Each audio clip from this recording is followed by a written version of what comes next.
Meron ka bang bucket list na puntahan? Like, kunyari ako, yung mga pyramid, Stonehenge, actually, sobrang obsessed ako before. Hindi ko siya alam. Yung Stonehenge, yung pabilog na mga malalaking boulders na hindi mo makikita yung material na yon from far away. I mean, within the area. Tapos impossible din siya i-travel, lalo na nung sinaunang panahon. Ako gusto ko Stonehenge sa England? Ay, hindi ko alam. Sa Cubao. Sa Cubao. Where is? Sayang nakatulog ako eh. Lumagpas ako. Pagising ko kasi Robinson na. Where is? Lumagpas ka. Nakatulog ako, B. Pagising ko, galeriya. Sa ibabaw ka dumaan. England pala yon. Ayan. Ay kay Joe, kay Loresca. Sa UK po. Ayan. Ako gusto kong makarating dun sa Ecuador. Bakit? Ecuador or Equator? Ecuador. Bakit? Kasi it's like parang opposite sa atin. Yung pag tinuhog mo sa globe, no? Oo. Yung Tapos meron daw dun parang gravity na may something na May something different doon sa gravity nila. We? Oo. Ecuador. Gravity. Middle of the... Meron may gusto kong puntahan doon na pag pinuntahan mo siya, yung stone tatayo. Saan? Doon sa Ecuador. Parang meron siyang tourist spot. Yes. Search ko. Tingnan ko nga kung myth yun kasi napanood ko yun and I want to try it.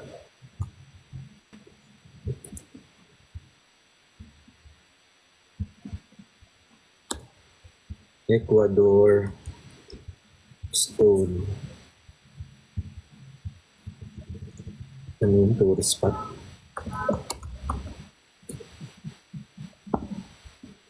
Mali ba ako? O tama ako? Baka nga mali ako. Hindi na tayo tumama. Egg! Egg pala yun. Egg yun? Oo, egg. Iba nga tinitingnan ko ngayon yung Great Wall of China naman halos kalahati ata ng globe ba? Pag in-stretch siya. Ganun kahaba yung Great Wall. Ayun, balance an egg on a nail sa Ecuador. Balance an egg on a nail? Yes, binasa ko. Myth daw yun. Myth yun? Bad trip naman, sinira nyo naman yung pangarap ko sa life. Oh my. Dami pa namin questions, sinira nyo agad Pwedeng bucket list ko yun, be? Kanya-kanyang bucket list tayo. Ayoko na pumunta ng Ecuador. Ayoko na din. Ayoko na. Lahat na lang. Pwede nga, gusto ko nga mapatunayan na mali Totoo po yun. O yan. Yung sa Great Wall ang myth. Gets. Anong myth sa Great Wall? Bakit myth? I heard, yung Great Wall kasi, hindi siya talagang wall na nakaganyan lang, na naka-barricade sa China. Marami siya, pag ganun siya. Pero pag pinagdugtong mo siya lahat, sobrang haba nun. Like imagine, kaya niya mag-stretch. Probably, nahanap ko kasi, may nakita akong video nun kung gaano kahaba yung Great Wall kapag pinagpantay-pantay mo sila. Pati pala bendok may wall. Kalahati ng Earth siguro, hindi ko alam. Kasi nakasigsag siya. Oo. So, ibig sabihin mo, kung ganun kahaba yun, ilang tao ang namatay para i-build yun dati? Siguro ang tagal nang ginawa yun. Tagal. Kasi hindi lang isang dynasty yun. A lot of dynasties yun. And ang dynasties, hindi siya like parang 10 years each. May mga hundreds. Tapos ang ending na to, may mga screen record tayong mali-mali yung mga sinasabi. Kasi na kung nagkakamali po kami ha, mga bobbies po talaga kami, trip-trip lang din namin talaga. Mga pangarap po namin sa buhay to. Mahilig lang kami sa mga trivias, ganun. Opo, yung mga pangarap po namin sa buhay, kung magkamali po man, pasensya na po kayo. Kasi pupuntahan po namin eh. Doon ata inspired yung Attack on Titan. Do you believe in aliens? Yes. Kasi sa dami ba naman ng like sa dami ng constellation sa siguro may other planets na viable. Ako din, I believe. Kasi alam mo ba, in our galaxy, how many planets do we have? Now, 8? Wala na si Pluto, di ba? 9. Something like that. And you know how big our galaxy is. But do you know how many galaxies we have more outside our galaxy within the universe? Kung ilan yung grain ng sand sa beach, imagine mo, ganun kadami yung mga galaxies. So buong beach, isang grain lang tayo na galaxy. Tapos ang liit pa natin. With human beings inside. So imagine sa ibang galaxy. Akala ko nga dati, yung solar system is nag-rotate lang siya. Ganyan lang siya, ganon. Hindi pala yung ganon. Naka-still lang siya, yung galaxy natin. Akala ko, yung solar system natin, akala ko, naka-still lang, tapos umiikot lang lahat. Hindi pala yung ganon. Hindi. Ano siya? So, moving forward yung galaxy na, yung sun, tapos umiikot tayo lahat, habang nag-move siya. Yes. So, we are all moving at the same time. Tsaka alam nyo ba yung chemical composition? Ay, may topic. Do you believe in parallel universe or siguro multiverse? So, dahil nanonood ako ng Marvel, I'm hoping there is. Ako hindi. Wala lang. Para maiba lang. I do believe in reincarnation. I refuse to think na parang TV yung mga human beings na pag namatay, patay na yung TV. Walang mapupuntahan. And the fact that we have conscience, that we are able to think, it's a miracle that we can think. I feel like may mapupuntahan yung conscience natin or our soul somewhere. Feeling ko at may bukas, pinanggalingan also. feeling ko bukas mababash na tayo, Kuya Ben.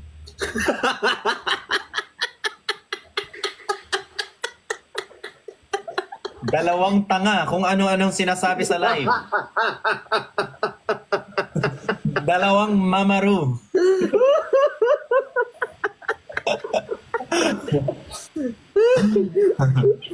Dalawang tatali-talinuhan. Walang na-achieve sa gusto nilang sabihin. Walang totoo sa sinabi nilang dalawa. Dalawang TikToker, puro invento ng madaling araw.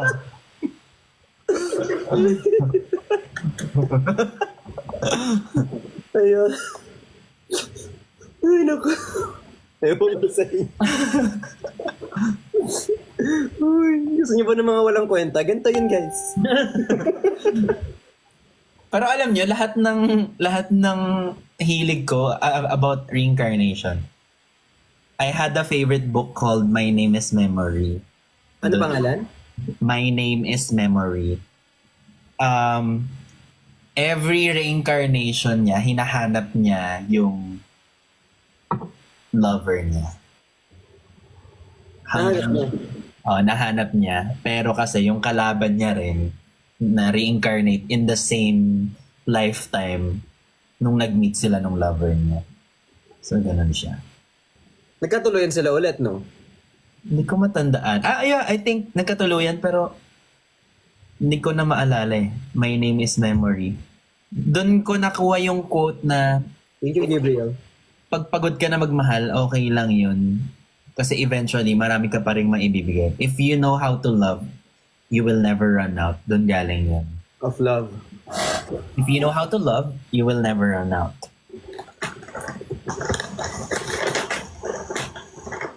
Don't tell me nabasa mo na. Ang alin, hindi pa. Ang lalim nun, in fairness. Alin? Sinabi mo. Totoo naman. Parang yun din naging motto ko.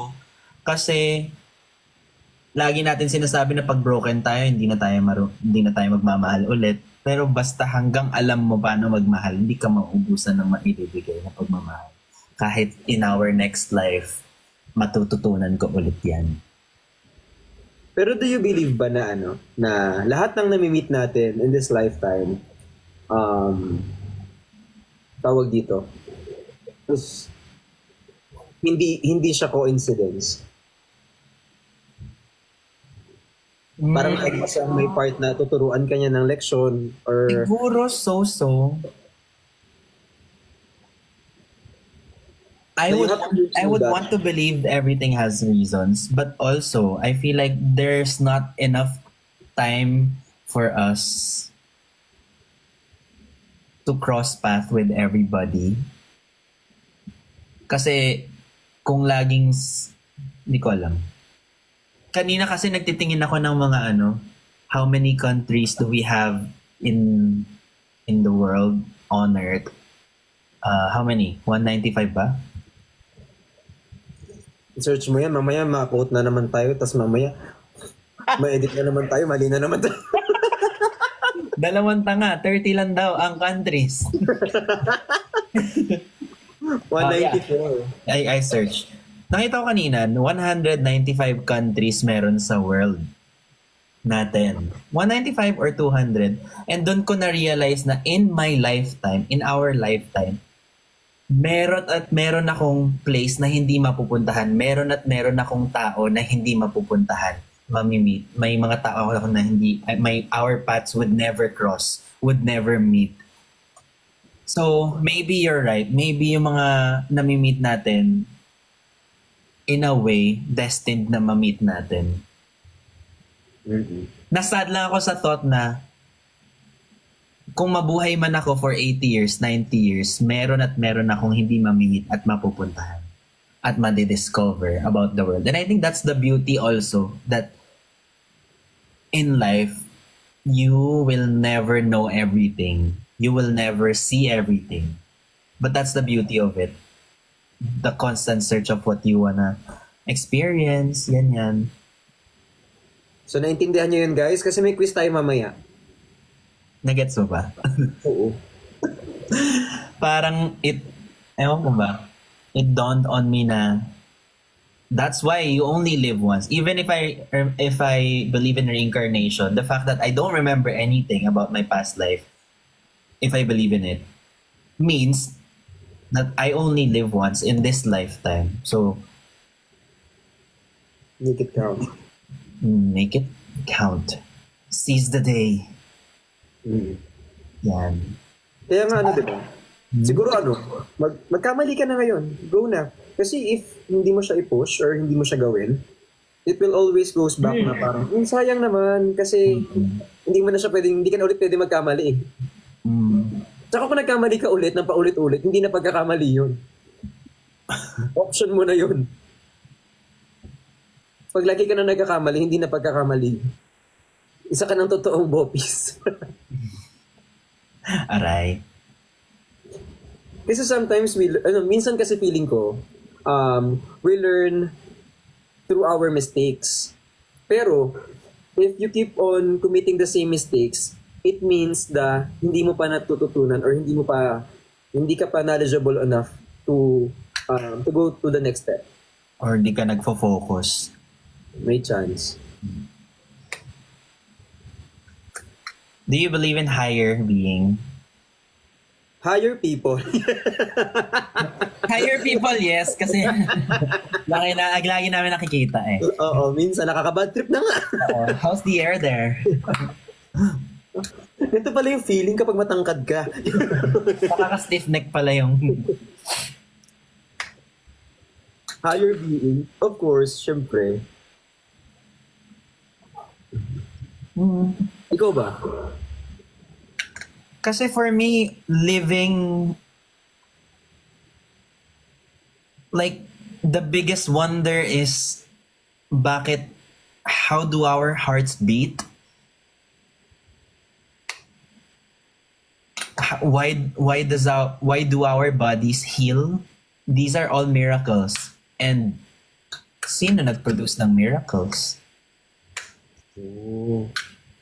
Kasi ito yung mga miracles na, usually kasi ang miracles na hinihingi natin is, bukas sana pagising ko, may love life na ako. That we often forget the real miracle is the fact that we're still breathing. We're healing. Every time magka-wound tayo, we're healing. Every time magka-sakit tayo, there are cells in our bodies who fight for us. Yung ganon. And these are the little miracles na, which I truly believe na miracle talaga. Well, on other people's defense kasi, Kuya Ben, minsan kasi, sa dami nang nangyayari sa kanila, nahihirapan na silang i-appreciate yung small things. Or kasi hindi siya small things eh. Parang nagiging insignificant sa kanila yung ganun kasi it's actually happening on a daily basis na hindi nila ina-ask. The problem is, if that doesn't happen to them, baka wala na silang bukas.